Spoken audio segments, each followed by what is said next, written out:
छिपकली जैसे चिपक दीवार से वही में चिपक जा तू अपन भतार से। ढेर दिन पनहर से अइलू है कार से रात भर मजा जलेबे दो तू प्यार से। आज भर ढेउ दा ढोढ़ी जाने छिउ दा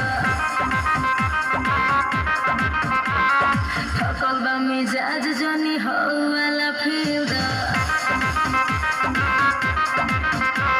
घर में छिपकली जैसे चिपक दीवार से वही में चिपक जा तू अपन भतार से।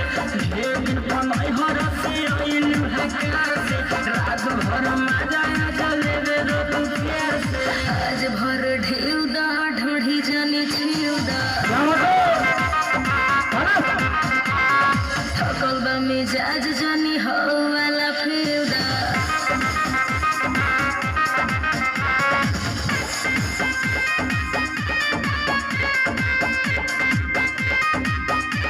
Music by A.B. Gupta.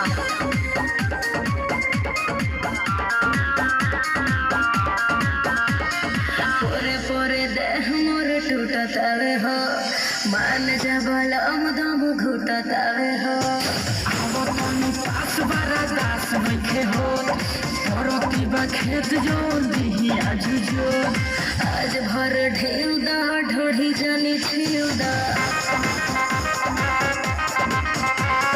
थकल बा मिजाज जानी हो वाला फिउ दा। छिपकली जैसे चिपक दीवार से वही में चिपक जा तू अपन भतार से। ढेर दिन पनहर से अइलू है कार से रात भर मजा जलेबे दो तू प्यार से। आज भर ढेउ दा ढोढ़ी जानी छिउ दा